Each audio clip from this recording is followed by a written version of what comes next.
Eh bien, salut tout le monde, j'espère que vous allez bien. Bienvenue dans un nouvel épisode de mon podcast. Aujourd'hui, on va parler d'un film qui m'a énormément marqué.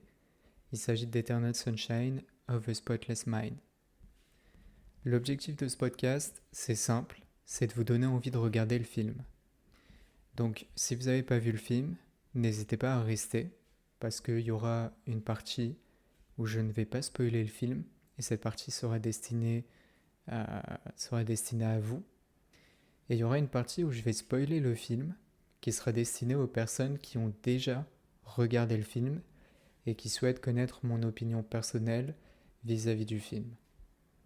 Donc dans les deux cas, vous êtes gagnant, que vous ayez vu le film ou que vous ne l'ayez pas vu, parce qu'il y aura une partie sans spoil et une partie avec du spoil qui sera bien évidemment notifiée au cours du podcast. Donc ne vous inquiétez pas là-dessus. Avant de commencer cet épisode de podcast, je tenais à préciser que j'avais un compte Instagram, donc sur lequel je publie très régulièrement du contenu. Donc généralement, on est sur des reels, on est sur des publications, ou alors on est sur des stories. En ce moment, je suis très story, mais, euh, mais je pense qu'on en reparlera directement à la fin du podcast pour les personnes les plus intéressées. Et ceux qui ne veulent pas attendre, il y a un lien dans la description directement pour aller sur mon compte Instagram, donc n'hésitez pas à me suivre. Écoutez, je pense qu'on va pouvoir débuter directement ce podcast avec la partie sans spoil.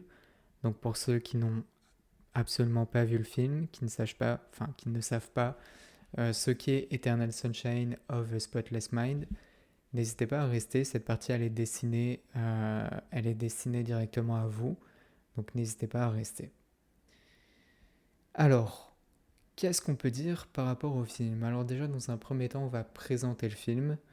Donc, Eternal Sunshine, c'est un film qui est sorti le 6 octobre 2004. Il a été réalisé par Michel Gondry.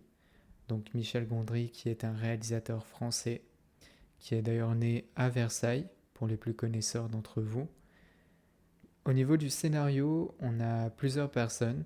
Donc on a Charlie Kaufman, on a Michel Gondry et on a Pierre Bismuth. Parce que oui, Michel Gondry, en plus de réaliser le film, a participé aussi au scénario du film. Au niveau du genre du film, alors là, il y a une petite polémique, petite tension dans mon esprit, dans le sens où il y a pas mal de médias qui disent que Eternal Sunshine est un film de comédie. Moi, je ne suis pas tout à fait d'accord avec cet avis. Je ne suis pas pour le fait de dire que le film est un film de comédie, en sachant que le film tourne autour d'un drame romantique. Donc de là à mettre que le film est un film de comédie, je ne suis pas d'accord. On est vraiment très loin du genre comédie. Et d'ailleurs, il y a très peu de scènes de comédie. Vraiment, très peu de scènes. Et c'est très rare de voir très peu de scènes de comédie dans un film avec pour acteur principal Jim Carrey. Je pense que vous serez d'accord avec moi, mais on l'a vu dans très peu de films où il n'est pas destiné à la comédie. Donc voilà. Alors pour moi, très clairement, Eternal Sunshine n'est pas un film de comédie. Maintenant, je le place quand même dans ce podcast parce que certains médias disent que c'est un film de comédie, d'autres disent que c'en est pas un. Et je suis totalement d'accord sur le fait que le film n'est pas un film de comédie, mais on en reviendra certainement après. Donc du coup, au niveau du genre du film, on est sur un film donc de drame. C'est un drame psychologique. On est sur de la romance et de la science-fiction. Au niveau du casting, au niveau du casting, il y a un casting incroyable dans ce film. Il faut savoir qu'il y a des grands acteurs d'Hollywood, vraiment des très très grands, qui ont joué dans des films incroyables, des films qui ont été nominés aux Oscars, avec plusieurs nominations, etc.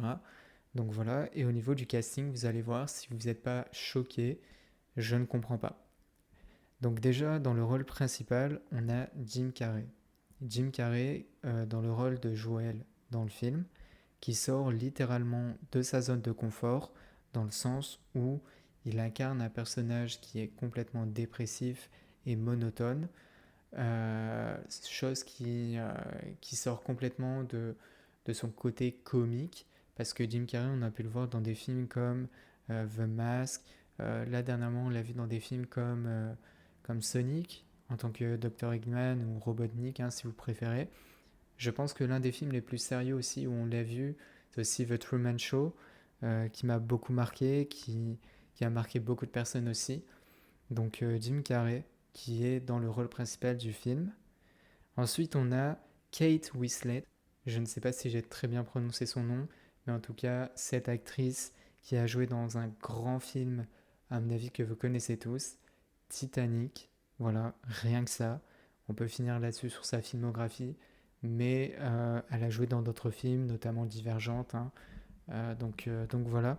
Mais juste le fait qu'elle ait joué dans Titanic, les gars, c'est quelque chose de fou. Ensuite, on a Kirsten Dunst. Je ne sais pas non plus si j'ai bien prononcé son nom. Il faut savoir que son nom est très difficile à prononcer. Ou certainement que je suis la personne la moins douée pour prononcer des noms. Je ne sais pas. Mais en tout cas, Kirsten Dunst, elle incarne le rôle de Marie Stevo. Et Kirsten Dunst, elle aussi, elle a aussi une filmographie incroyable, dans le sens où elle a joué dans des films comme Jumanji. Alors la première version de Jumanji, avec le regrettable Robin Williams, paix à son âme. Elle a aussi joué dans Spider-Man, la trilogie des Spider-Man avec Sam Raimi. Donc rien que ça, on est sur du haut level. Ensuite, on a l'acteur Elijah Wood. Alors Elijah Wood, peut-être que le nom va absolument rien vous dire, mais déjà dans le film, il incarne Patrick Wurst et son nom peut-être ne vous dit rien, mais Elijah Wood, c'est le petit personnage dans Le Seigneur des Anneaux, dont j'ai oublié son prénom, je suis désolé, mais en tout cas, il a joué donc dans Le Seigneur des Anneaux, l'un de ses films les plus mémorables, notamment auprès des fans, etc. Donc voilà. Ensuite, on a Mark Ruffalo. Mark Ruffalo qui joue le rôle de Stan. Et Mark Ruffalo qui lui aussi a une filmographie incroyable parce que Mark Ruffalo a joué Hulk dans les Avengers. Donc là, on est déjà sur un personnage assez haut level, hein, un personnage de l'univers Marvel. Et il a joué dans un film que j'ai beaucoup aimé, peut-être que j'aurai l'occasion de vous en parler, mais il a joué dans Shutter Island aux côtés de DiCaprio. Donc je le place ici, parce que c'est un film que j'ai bien aimé. Peut-être que vous ne l'avez pas aimé de votre côté, moi de mon côté vraiment c'est un film, enfin c'est un thriller que j'ai beaucoup aimé, donc je le place ici. Et sinon on peut parler d'autres films, mais encore une fois, Mark Ruffalo a une filmographie qui est complètement incroyable. C'est époustouflant de voir à quel point tous les acteurs que je vous ai cités, et il en restera encore un, mais c'est incroyable de voir à quel point tous les acteurs que j'ai cités ont une filmographie exceptionnelle, vraiment. Et donc le dernier acteur que j'ai envie de citer, c'est Tom Wilkinson, qui joue le rôle du Dr. Howard. Alors paix à l'âme de Tom Wilkinson, qui nous a quittés l'année dernière, et qui a pu jouer notamment dans des films comme The Full Monty, pardon, je recherchais le nom, The Full Monty, Le Grand Jeu, et qui a joué dans plein d'autres films. Tom Wilkinson, qui lui aussi a une filmographie incroyable. Donc voilà. Alors les acteurs que je viens de vous citer là actuellement, c'est des acteurs, c'est les acteurs principaux du film. Donc c'est-à-dire que c'est les acteurs que vous allez principalement voir à l'écran. Mais il y a des acteurs secondaires aussi. Les acteurs secondaires, je ne vais pas les citer parce que ce serait beaucoup trop long. Là, ici, je vous ai vraiment cité les acteurs principaux, plutôt les acteurs principaux, excusez-moi, du film. À vous de trancher si oui ou non vous êtes fan des acteurs ou pas. Moi, je sais que The Eternal Sunshine fait partie des films avec le casting le plus incroyable que j'ai pu voir, parce que regrouper toutes ces personnes dans un film, regrouper tous ces talents, c'est tout simplement incroyable. Donc voilà. Ensuite, comment ne pas parler du film? Alors je vais vous faire un court résumé du film, vous inquiétez pas, il n'y aura pas de spoil. C'est un résumé du film, euh, plutôt un synopsis du film, qui va résumer l'intrigue du film pour vous aider à mieux comprendre, à mieux percevoir les choses. Donc voilà, mais ne vous inquiétez pas, comme d'habitude, il n'y aura pas de spoil. On a dit qu'on était dans la partie sans spoil, donc ne vous inquiétez pas. Alors, au niveau du résumé du film, c'est très simple. On suit deux personnages dans leur relation. Donc, on suit le personnage de Joël et de Clémentine, qui, malgré leurs différences de caractère, parce que Joël, lui, est un personnage timide et réservé, avec une vie assez monotone, alors que Clémentine, elle est très spontanée. Ouais, elle est très spontanée, on va dire. Elle vit l'instant présent et elle cache très bien son jeu, elle cache très bien son côté réservé, mais les deux ont une force de caractère qui est très différente, l'une de l'autre en tout cas.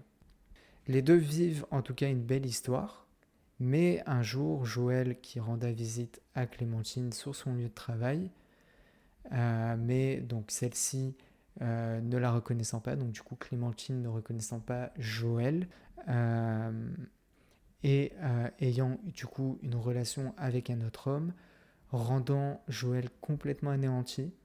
Donc du coup Joël lui cherche à comprendre pourquoi elle a fait ça, et découvre au final que Clémentine s'est faite effacer les souvenirs de Joël par la clinique Lacuna. La clinique Lacuna, c'est une clinique spécialisée dans l'effacement des souvenirs, dont Joël contacte aussitôt, du coup, pour rayer les souvenirs de Clémentine. Il y rencontre du coup le docteur Howard qui procédera à son opération, donc de l'effacement des souvenirs de Clémentine, mais rapidement Joël, lui, se sent mal à l'aise car il vit cette expérience comme spectateur, mais aussi comme acteur, en voyant tous les souvenirs de Clémentine dans sa tête. Tout, au final, se confond, et étrangement, dans sa tête, tout au final, pardon, se confond dans sa tête, et au final, lui souhaite retrouver Clémentine, souhaite que tout s'arrête et souhaite retrouver Clémentine, même s'il doit la reconquérir d'une manière normale. Donc voilà pour le synopsis du film. J'espère que ça vous aura donné envie. Sinon, le film a reçu plusieurs nominations. En toute honnêteté, il a reçu beaucoup trop de nominations pour que je puisse toutes vous les dire. Il me semble qu'il a remporté quelques Oscars, me semble-t-il. Donc voilà. Mais il a été nominé donc plusieurs fois pour plusieurs séquences. Maintenant, je ne vais pas trop me projeter là-dessus. Je pense qu'il a été nominé pour, enfin du moins je pense qu'il a gagné la nomination pour le meilleur scénario en 2004, si je dis pas de bêtises. Mais encore une fois, c'est une info qui n'est pas sûre, à prendre avec des pincettes. Je vais conclure avec la partie sans spoil, avec la disponibilité du film. Donc le film est disponible sur Netflix, donc au moment où vous verrez donc le podcast, plutôt au moment de la sortie du podcast, le film est disponible sur Netflix. Donc je ne sais pas si tu sauras donc en tout cas je ne sais pas combien de temps le film va durer sur Netflix, mais en tout cas il est disponible sur Netflix et il est disponible aussi en VOD, donc sur la plupart des plateformes, notamment Amazon Prime, il y a Canal VOD, Apple TV et plein d'autres plateformes. Donc voilà, c'était tout pour la partie sans spoil. On va pouvoir passer directement à la partie avec du spoil. Donc si vous n'avez pas vu le film, c'est le moment d'aller le voir. Revenez un peu plus tard dans la vidéo quand vous aurez vu le film. Comme ça, vous pourrez en tout cas découvrir mon avis tranché sur le film, ce que j'en ai pensé, pardon, etc., etc. Mais là, on va spoil le film. Et pour ce qui est de la partie spoil, je ne vais pas hésiter à donner des détails vis-à-vis du film. Donc, si vous ne l'avez pas vu, c'est le moment de vous en aller. Alors, pour la partie avec spoil, j'aimerais commencer d'abord avec la relation entre les deux personnages, donc Joël et Clémentine. Déjà, comme on l'a vu dans la partie sans spoil, ce que j'ai bien aimé, c'est que les deux personnages sont opposés l'un à l'autre. C'est-à-dire que Joël, c'est un personnage, on l'a vu, qui était timide et réservé, avec une vie monotone. Et Clémentine, elle est ouverte à la vie et elle est dynamique. Et que, au final, malgré cette différence-là, les deux ont réussi à être fous amoureux et ont réussi à se trouver, du moins avec les petites différences de l'un et de l'autre. C'est l'une des choses que j'ai beaucoup aimé dans ce film, c'est que euh, on te projette cette vision-là des deux, dans le sens où les deux sont très opposés l'un de l'autre, et où on se dit, ça va pas matcher ensemble, ils ont rien en commun, mais au final, les deux ont réussi, de par leurs différences, à trouver des points communs, et c'est ce qui fait que déjà leur relation est basée sur quelque chose d'assez concret, mais vous allez voir, je vais détailler un peu plus. Ensuite, moi j'aimerais imager avec leur première rencontre, au tout début du film, quand ils font leur première rencontre. Alors, je mets des guillemets sur première rencontre parce qu'au début du film, on ne le savait pas, mais c'est pas leur première rencontre, c'est plutôt leur seconde rencontre après l'effacement des souvenirs. Mais du coup, gros guillemets sur leur première rencontre. Moi, j'ai beaucoup aimé cette première rencontre parce que au final, quand on commence le film, on comprend très vite que Joël a une vie très monotone, que euh, il tient pas spécialement à la vie. Voilà, il est dépressif, il n'est pas vraiment heureux dans sa vie, il n'a pas le goût de vivre, et tu sens que cette rencontre, ça a changé beaucoup de choses chez lui, notamment sa perception des choses, euh, sa vision des choses. Enfin, ça a changé beaucoup de choses pour les deux. Voilà, ça a changé beaucoup de choses pour Joël et pour Clémentine, dans le sens où on l'a dit, Joël c'était quelqu'un de timide et réservé, et au final, Joël, avec la rencontre de Clémentine, c'est quelqu'un qui s'est beaucoup plus ouvert, qui est allé dans beaucoup plus d'endroits, qui a entamé beaucoup plus de discussions, beaucoup plus de choses, etc., grâce à Clémentine, et inversement, Clémentine est devenue quelqu'un, je ne vais pas dire d'un peu plus réservé, mais quelqu'un de moins dynamique, dans le sens où elle garde ce dynamisme pour Joël. Elle est aux côtés de Joël, ça a beaucoup changé sa vie, elle a trouvé l'amour, on sent qu'elle est heureuse, parce qu'il y a un passage dans le film euh, où tout a basculé, où à un moment donné, Joël explique et dit je sais, enfin du moins dit à Clémentine, je sais que tu fais tout ça pour te faire remarquer des autres. Enfin, je sais que tu t'habilles comme ça, enfin, tu fais toutes ces manières et tous ces caprices comme ça pour te faire remarquer des autres, etc. Et ça, on dit long sur la personnalité de Clémentine. Et donc, du coup, ça a changé beaucoup de choses pour les deux. Donc voilà. Alors, ça a changé des choses en bien et en mal, je le souligne quand même, mais ça a changé pas mal de choses pour les deux. Ensuite, il y a un autre point que j'ai beaucoup aimé dans leur relation, c'est le fait que leur relation ne semble pas fictive. Quand je regarde le film, j'ai pas l'impression de voir une relation fictive. J'ai l'impression de voir une relation que je peux très bien voir autour de moi, que ce soit des amis proches, que ce soit des personnes dans la rue, etc. J'ai pas l'impression de voir une relation qui est fictive. C'est une relation qui m'a beaucoup touché, que ce soit à l'écran, personnellement, dans mon cœur, etc. C'est une relation qui a réussi à me marquer très grandement. Et je suis pas le seul parce que quand j'ai terminé le film, quand j'ai terminé le film, j'ai pu regarder un petit peu des fan art. Moi, je suis le genre de personne, quand je termine des films, j'aime beaucoup regarder des fan art. Et la relation des deux personnages a beaucoup plu aux gens. Donc ça montre que cette relation a très très bien fonctionné. Alors quand je parle de relation fictive, je mets des gros guillemets là-dessus. C'est plutôt dans le style une relation où on est sur un homme riche, euh, un genre de PDG, un millionnaire qui a des startups, des grandes entreprises, qui a de l'argent, qui a des grosses voitures, etc. Et qui, pour faire plaisir à madame, va sortir la grosse voiture, qui va prendre la première femme venue, etc. Ce genre de, ce genre de relation dans les films, ce genre de complicité, je déteste ça. C'est ce qui me fait détester les films de romance. Et là, dans ce film, on a vraiment une romance à l'état pur, où on sent le véritable amour, où on sent que les deux ont une vraie complicité. Et c'est pas juste le monsieur a une grande start-up, il doit se trouver une femme et je sais pas trop quoi. Il y a de la complicité entre les deux, il y a de la vie, il y a de la joie.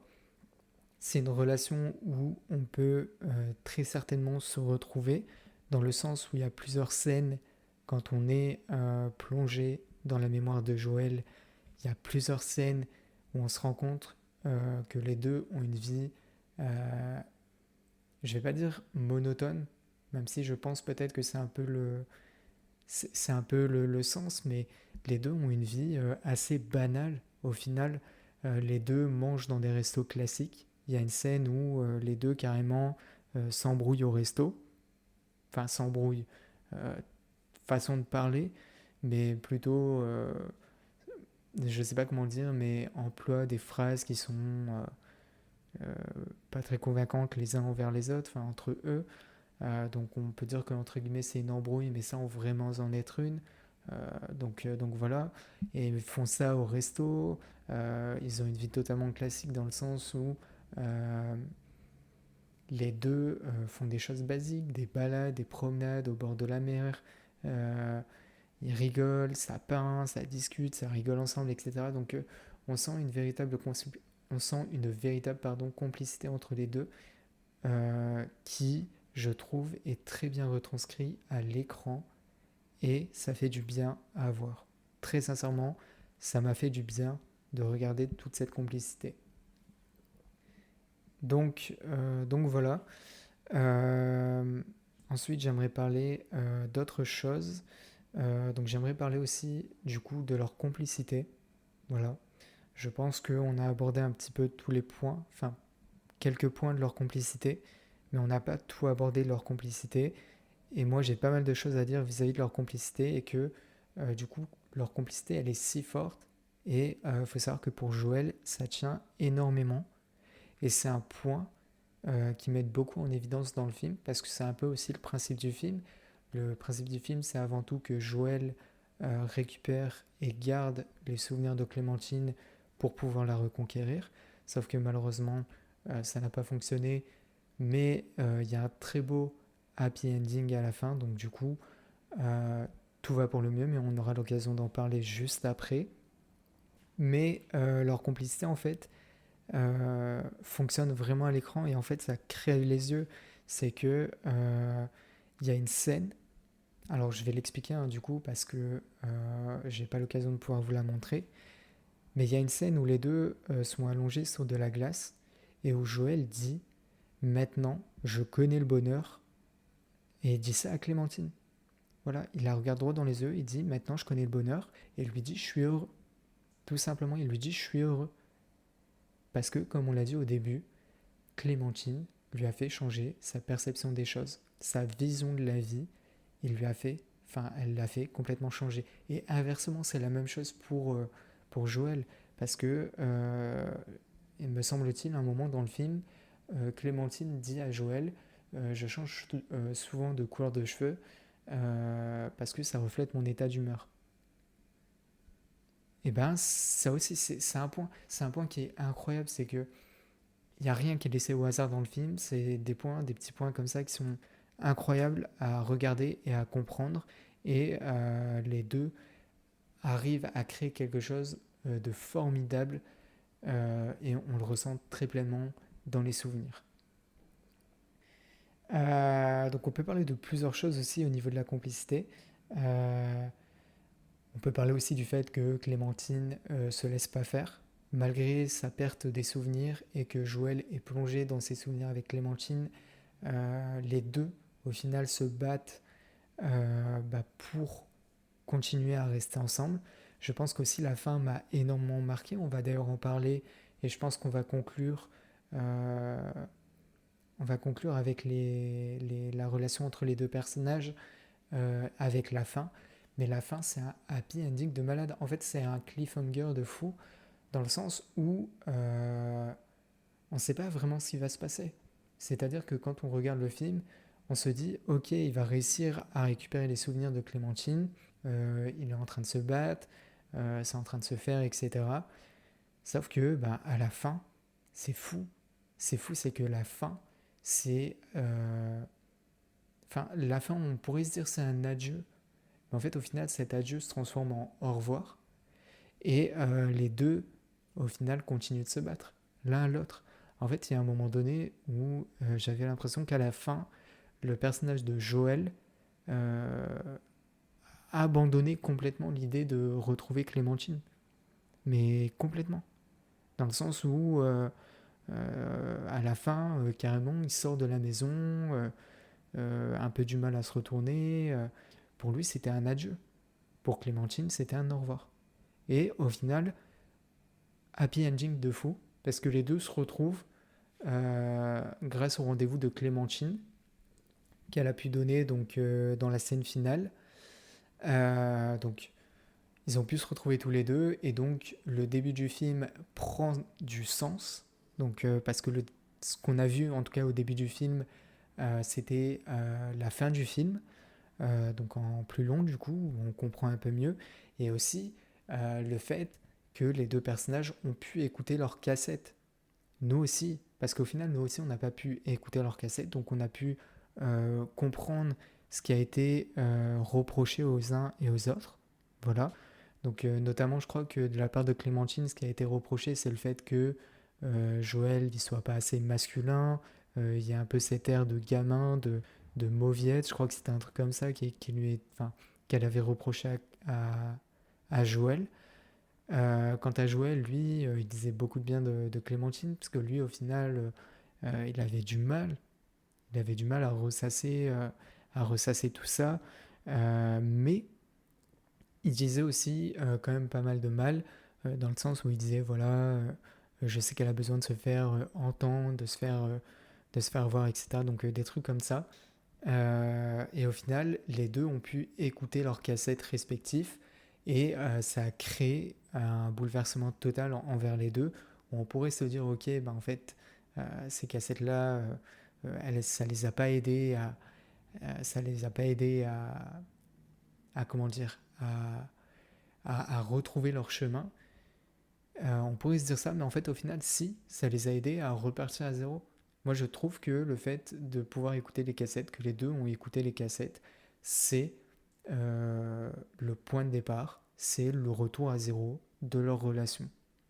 Et c'est comme ça que je l'ai ressenti, c'est un peu la conclusion de la relation des deux personnages, c'est dans le sens où les deux, certes, ont perdu tous les deux leurs souvenirs, mais là, il y a un point de départ où les deux vont se rebâtir des nouveaux souvenirs, où les deux se sont retrouvés. Maintenant, les deux savent un peu ce qui leur est reproché et que maintenant, ils vont repartir avec un renouveau dans la vie. Voilà. Et abandonner, ressasser ce qu'il y a derrière, donc leur passé. Donc voilà. C'est comme ça que je l'ai vécu. C'est mon point de vue. Donc voilà. Si vous avez un point de vue différent, n'hésitez pas. Je suis très ouvert au débat, très ouvert à, à la discussion, etc. Donc n'hésitez pas. Vous pouvez me contacter sur Instagram si vous souhaitez. Je suis ouvert au débat. Voilà. Donc du coup, on a parlé de la relation des deux personnages. Il y a aussi autre chose que j'ai beaucoup aimé dans le film. Et on va terminer sur ce point.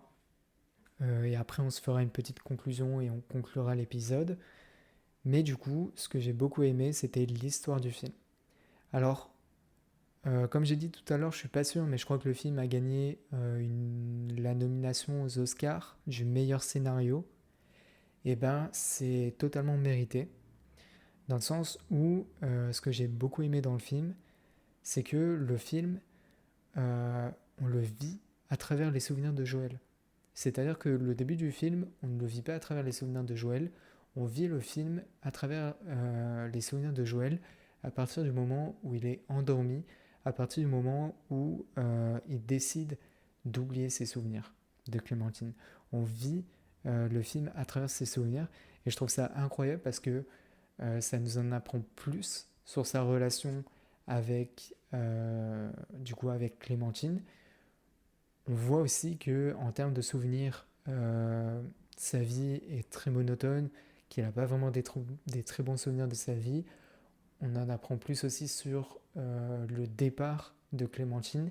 Qu'est-ce qui a poussé Clémentine à se faire oublier les souvenirs de Joël? Parce que on parle quand même d'une femme qui était très amoureuse de son homme et qui du jour au lendemain a quand même décidé d'oublier son homme. Et on apprend tout ça à travers les pensées et à travers les souvenirs de Joël. Et j'ai beaucoup aimé cet aspect-là du film. Il y a un autre aspect du film que j'ai aussi beaucoup aimé, c'est qu'il y a une deuxième vision du film que vous pouvez regarder. Et cette deuxième vision du film, c'est dans le sens où pendant que Joël est endormi et que le spectateur plonge dans ses souvenirs, eh ben, il y a de la vie derrière. C'est que les gens, ils ne sont pas endormis, etc.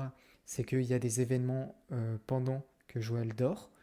Euh, donc, on a aussi donc du coup la vision des effaceurs, dans le sens où, comme je l'ai expliqué, pendant que Joël dort, il y a les effaceurs qui font aussi leur vie, qui parlent, qui discutent, etc. Les meilleurs exemples que je puisse vous donner, c'est par exemple Stan et Patrick qui discutent amour. Donc on a Patrick qui lui avoue euh, ses sentiments, enfin les sentiments du moins qu'il a envers Clémentine. On a aussi par exemple Stan et Marie qui flirtent ensemble pendant que Joël est dans les souvenirs, du moins pendant qu'ils effacent la mémoire de Joël, Stan et Marie flirtent ensemble. Et on a aussi par exemple, comme je l'ai expliqué tout à l'heure, Patrick qui essaye de conquérir le cœur de Clémentine avec les souvenirs de Joël pendant que lui, Joël, est endormi. Donc on a de la vie derrière, c'est qu'on vit les événements à travers les souvenirs de Joël, mais qu'il y a des événements en dehors des souvenirs de Joël qui sont aussi en train d'être vécus. On en apprend beaucoup plus sur les personnages, enfin du moins sur leur vie, qu'est-ce qui se passe, etc. En dehors. Voilà. Il y a aussi un autre aspect que j'ai beaucoup aimé dans le film, et cet aspect-là, je vais essayer de vous le comprendre parce que je pense que ça va pas trop être clair pour vous. Mais il y a un aspect que j'ai beaucoup aimé, c'est le fait que Joël, quand il se bat pour retrouver la mémoire, ses souvenirs avec Clémentine, et ben le fait qu'il se bat pour retrouver la mémoire, ça ait des conséquences en dehors ça a des conséquences en dehors du rêve, ça a des conséquences dans la vraie vie. En fait, le meilleur exemple que je pourrais vous donner, c'est simplement le fait que quand Patrick il essaye de convaincre Clémentine, eh ben ça fonctionne pas. Ça fonctionne pas dans le sens où elle a des doutes, elle est perdue, elle n'arrive pas à se projeter parce que dans les souvenirs de Joël, Clémentine aussi elle se bat. Et c'est le fait que les deux se battent pour récupérer leur mémoire, et ben ça a des conséquences dans la vraie vie. Ça a des conséquences dans la relation entre Patrick et Clémentine. Et j'ai adoré parce qu'ils ont vraiment pensé à ça. Ils ont pensé au fait que les deux euh, peuvent avoir une vie. Enfin, ils ont pensé au fait que les deux peuvent avoir une vie monotone ensemble, mais ils ont pensé au fait aussi que Patrick et Clémentine, au final, n'étaient pas faits pour être ensemble. Et ça, j'ai adoré. Voilà. Et par conséquent, je m'arrêterai là juste après, parce que sinon le podcast va être beaucoup trop long. Mais j'ai beaucoup aimé aussi le secret qui pèse le Dr. Howard vers la fin du film. Je m'explique. Dans la fin du film, comme vous le savez, le docteur Howard et Marie ont eu une relation. Alors il me semble qu'ils ont eu une relation avant l'ouverture du cabinet. Et en fait, j'ai adoré ça parce que on le sent quoi. Le personnage de Marie, c'est une fille qui est complètement perdue, qui sait pas où elle va. Je sais pas. On a l'impression qu'elle a envie de se faire voir, elle a envie de se faire remarquer, etc. Et dès le début du film, en fait, quand tu comprends que les deux ont eu que les deux ont eu une relation dès le début du film, et ben, quand tu re-regardes le film, tu captes que Marie elle essaye plus ou moins de capter l'attention du docteur. Donc ça aussi, c'est quelque chose qui a été pensé, qui a été réfléchi. Et au final, les deux, pas les deux, mais au final, le docteur Howard a décidé de complètement effacer la mémoire de Marie, bien évidemment avec l'accord de Marie. Tout ça, c'est dans le film. Mais en fait, ça a été pensé, ça a été imaginé, et quand tu revisionnes le film, eh ben, tu ressens mieux, en tout cas la vision des choses, mieux la perception de ce que le film essaye de transmettre. Et vraiment, c'est une des choses que j'ai beaucoup aimé, c'est que rien n'est mis au hasard dans ce film. Tout est fait, tout est fait pour que ça fonctionne en tout cas. Donc voilà. Et du coup, moi, c'est sur cette dernière phrase que je vais m'arrêter. Je vais juste conclure l'épisode. Du moins, je vais juste vous donner une petite conclusion et on va conclure l'épisode. Alors, en conclusion, qu'est-ce que j'ai pensé du film? Alors déjà, vis-à-vis du film, j'ai passé un très bon moment dessus. C'est un très bon film. C'est un film vraiment que je conseille à tout le monde. Et même si vous n'êtes pas dans le genre comédie, que vous n'êtes pas vraiment dans les drames de comédie, les drames psychologiques, etc., eh ben, je peux vous assurer que ce film va, entre guillemets, redorer le blason que vous avez sur les films de romance. Parce que là, on n'est pas, comme je l'ai dit, sur un film où on est sur un amour gnangnan. Oui, on ne s'est pas vu depuis je ne sais pas combien de temps. Oui, un tel, c'est le PDG d'une start-up, il a eu de la vision sur moi, etc. On n'est pas sur ce genre de film-là. On est vraiment sur un film qui représente bien une relation amoureuse entre deux personnes. Une relation qui peut être non fictive, hein, parce que, comme je l'ai expliqué, on peut entre guillemets ressentir cet amour entre les deux. Et quand on ressent l'amour entre les deux, c'est que ça fonctionne très bien et c'est que le réalisateur a très bien fait son boulot. Vraiment. Donc du coup, oui, j'ai apprécié le film sur plusieurs points. Ça a été un très bon moment et je peux vous le conseiller les yeux fermés. D'ailleurs, j'ai été captivé du début jusqu'à la fin. C'est très rare, hein. Il y a des films d'aujourd'hui, par exemple, qui n'arrivent pas à me captiver du début jusqu'à la fin, quoi. Ça peut soit être je suis captivé au début, soit je suis captivé qu'à la fin, mais généralement les films d'aujourd'hui ne me captivent pas autant que les films de cette période-là, voire des films plus anciens, parce que, encore une fois, auparavant, on essayait de trouver des scénarios originaux, on essayait on essayait d'être créatif, d'être inventif, etc. Aujourd'hui, j'ai l'impression que les scénarios sont faits sur intelligence artificielle, tellement c'est pas poussé, tellement c'est pas créatif, etc. Et qu'ils ont du mal à plonger dans cet univers. Mais ça ne reflète que mon avis personnel. Et encore une fois, je pense qu'on aura l'occasion d'en rediscuter dans des futurs podcasts.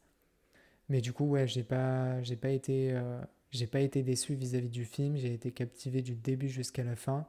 Comme je l'ai dit, l'intrigue pour moi, elle a été l'intrigue m'a plus accroché que la plupart des blockbusters que vous pouvez trouver là aujourd'hui. Des films récents, hein, des films de 2024, des films de 2023. On peut même aller jusqu'à 2021 si vous voulez. Mais vraiment, le film m'a beaucoup plus touché, beaucoup plus captivé que des films modernes, quoi. Et je trouve que c'est pas. Je trouve que ça montre que le cinéma se dégrade, du moins les films, pas le cinéma, mais plutôt la cinématographie, les films, etc. Tout ça, ça se dégrade au fur et à mesure du temps, et surtout avec les nouveaux outils qui sont utilisés. Mais comme je l'ai dit, je pense que ça peut faire l'apogée d'un futur podcast, donc je vais pas en dire plus. Le casting aussi, le casting comme je l'ai dit, le casting pour moi c'est incroyable d'avoir réuni tous ces talents ensemble, c'est fou. Voilà, je crois que le dernier film qui a réuni autant de talents, je crois que c'était Babylone. Babylone qui avait réuni beaucoup de talents.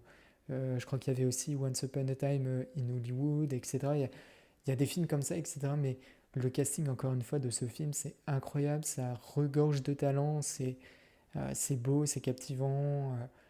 Tu les vois dans un rôle qu'ils n'ont pas l'habitude d'être, etc. Moi, je pense à Jim Carrey, la performance de Jim Carrey, quoi, qui joue le rôle d'un personnage complètement dépressif, monotone, qui n'a pas d'ambition dans sa vie, etc.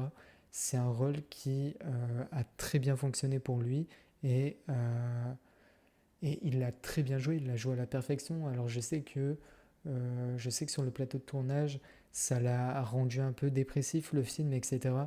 Mais encore une fois, il a tellement bien joué, il a tellement réussi son rôle.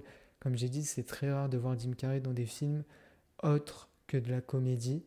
Et là, on le voit donc dans un rôle qu'il a sorti entre guillemets donc de ce qu'il a l'habitude de faire, donc de la comédie. Donc voilà. Donc dans l'ensemble, Eternal Sunshine of a Spotless Mind, c'est un film que je vous conseille. Comme je l'ai dit, c'est un film qui est dispo sur Netflix, si vous le souhaitez. Il est disponible aussi en VOD. Donc il est disponible en VOD sur des plateformes telles que Amazon Prime, on avait dit Canal+, enfin Canal VOD, pardon, on avait dit Apple TV, et plein d'autres services de VOD. Hein. J'ai vraiment pu le retrouver sur plein de services de VOD. Sur Netflix, encore une fois, si vous avez l'abonnement, vous pouvez le regarder sans problème. Et puis voilà, c'est un peu ma conclusion. Le film est incroyable, exceptionnel. Il faut le regarder. Si vous ne l'avez jamais vu, regardez-le. Si vous l'avez déjà vu, re-regardez-le. Vous allez certainement retrouver une autre perception des choses. Vous allez voir différentes choses. C'est l'un des films vraiment, quand on le regarde plusieurs fois, on comprend encore de nouvelles choses. Sachez que le film, moi, quand je l'ai vu et revu et encore revu, j'ai capté plusieurs choses, mais au moins un minimum, essayez de le regarder 2 ou 3 fois pour un peu mieux comprendre l'intrigue de l'histoire, quoi. Mais déjà, un visionnage, ça montre que j'ai réussi à vous convaincre de regarder le film et moi, ça me ferait plaisir. Voilà. Et bien écoutez, on va conclure l'épisode d'aujourd'hui. Je suis très content d'avoir parlé d'Eternal Sunshine. J'avais vraiment envie de le parler. C'est un épisode qui m'aura donné pas mal de complications, on va être honnête. Mais ça, je le garde pour moi. Pour conclure cet épisode de podcast, j'espère que vous l'avez aimé. Si vous avez aimé cet épisode de podcast, n'hésitez pas à le partager à tous vos proches et n'hésitez pas à me suivre sur les différentes plateformes. Et n'hésitez pas surtout à me suivre sur Instagram, c'est très important. Sur Instagram, je publie beaucoup de contenu, des reels, des stories, des publications et plein d'autres choses. En tout cas, j'essaye d'être le plus actif possible sur Instagram. Donc si vous voulez suivre mes informations, c'est sur Insta. Comme j'ai dit, n'hésitez pas à partager le podcast, l'épisode de podcast, si le contenu vous plaît ou si le contenu vous a plu. Et puis, nous, on se dit à dimanche prochain pour un prochain épisode. Merci à tous de votre attention.